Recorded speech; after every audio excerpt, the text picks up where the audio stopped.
Hello everyone. How are you and your families today? I wish for you a most beautiful and awesome and safe day.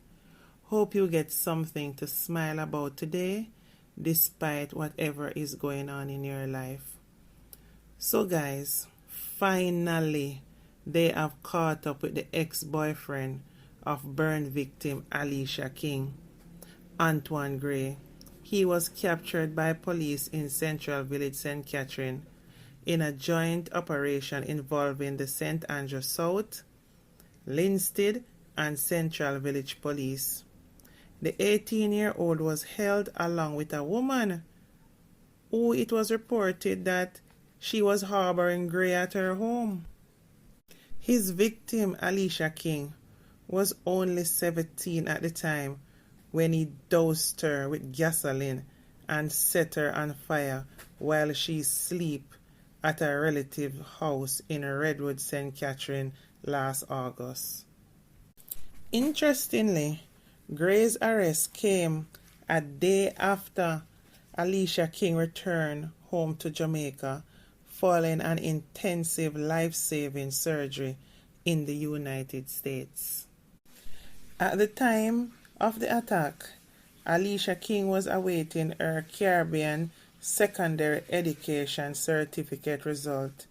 She passed with 6 subjects. That's awesome.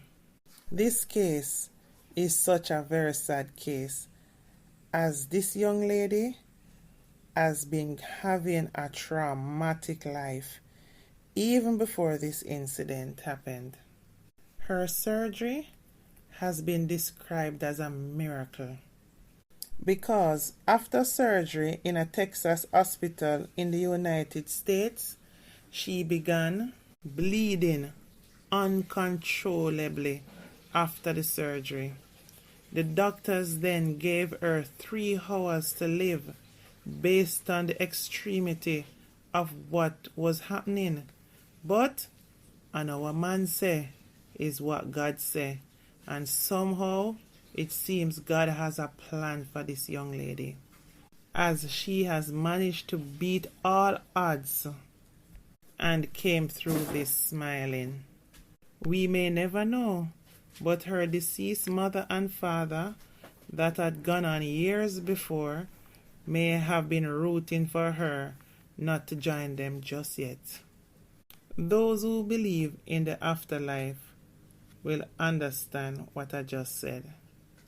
Stephen Joseph, project manager at the Sermon Foundation, said the frightening situation unfolded after a surgery few months ago where she was profusely bleeding and the doctors appeared unable to stop it. But a mere 2 minutes before the 3 hours expired, a miracle happened, and Alecia King made it. God is an awesome God, ain't he?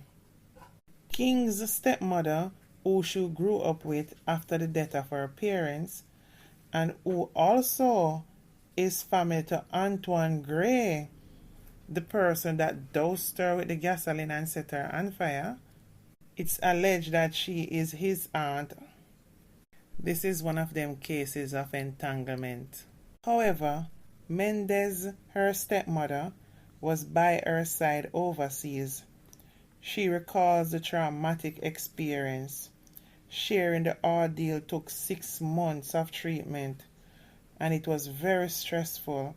However, she said they never told her at the time that they were on the verge of declaring her dead.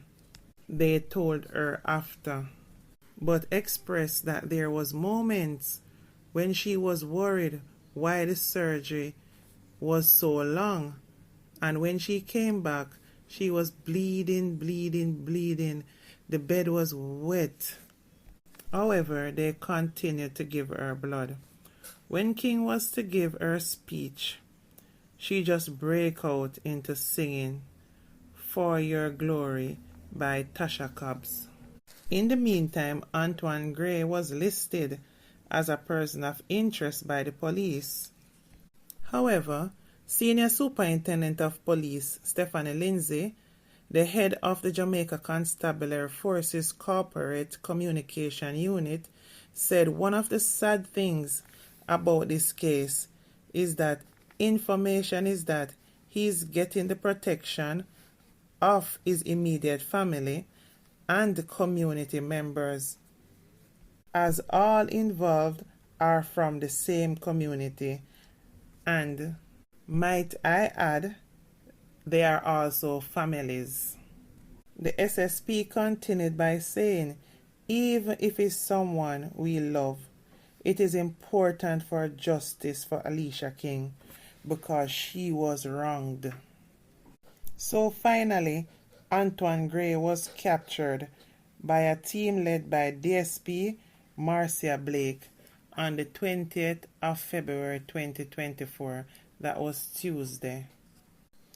Do you remember the woman constable that was awarded a Medal of Gallantry some years ago for administering first aid to a man that was stabbed on Eastwood Park Road by only using a plastic bag?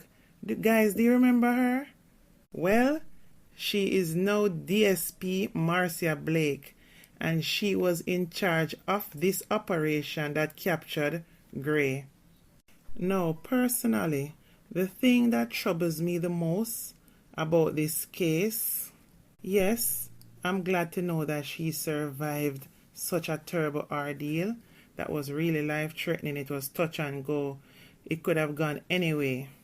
Glad to also know the heinous evil perpetrator of this evilous act was captured.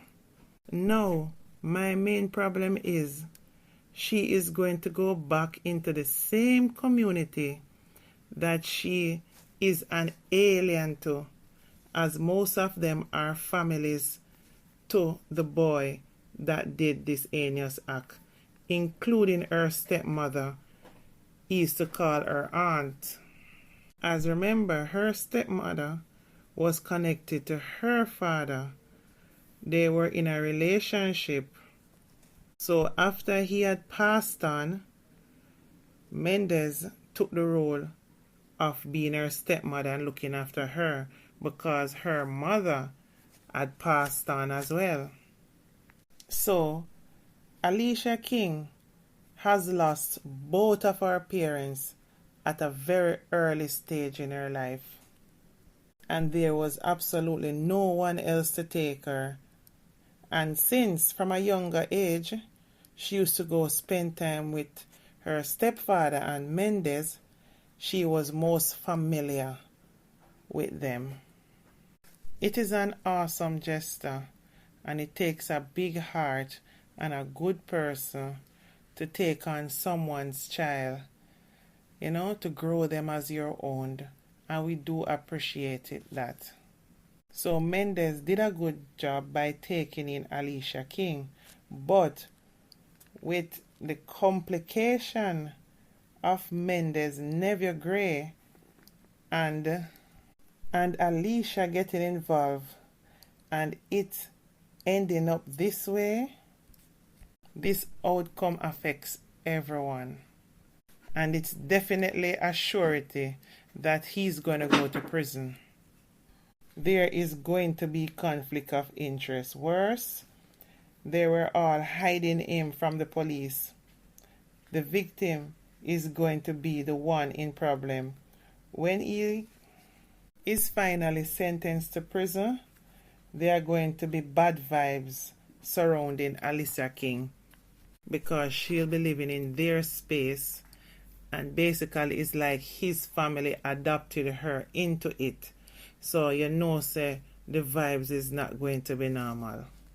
As we all don't know, most Jamaicans are not really logical. She will still be viewed as an outsider and blamed for his actions. We see things like this happen over and over, so it is not unnatural to pray things this way, because as my grandmother always said, blood thicker than water. And even though what he did was heinous, they're losing their family in terms of him going to prison. they are more going to be looking at their side, how it affects them, more than what he did to Alecia. Of course, no one wanted the whole situation to have happened in the first place. But trust and believe, with the thinking that most Jamaicans have, there is going to be vibes along the way. More like she caused him to do it. You know, the victim blaming thing that we used to doing. I know right now the shock and awe of the situation. The stepmother is by her side now. But she just turned 18. And she will have to still be living with the stepmother while she continues to recuperate.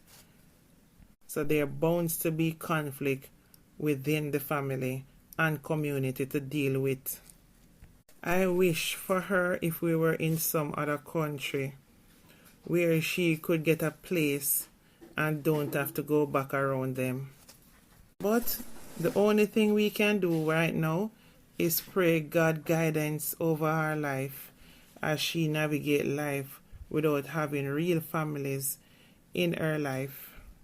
It's really tough as a young lady to have gone through so much to lose both parents and then to turn around and go through such an extreme tragedy like this. Alecia King, we have you in our prayers, and we do pray God guidance and love and His shield cover you on your journey through life. Anyway, guys, please remember to like, comment, and subscribe to my platform, please. Love you all. Bye for now.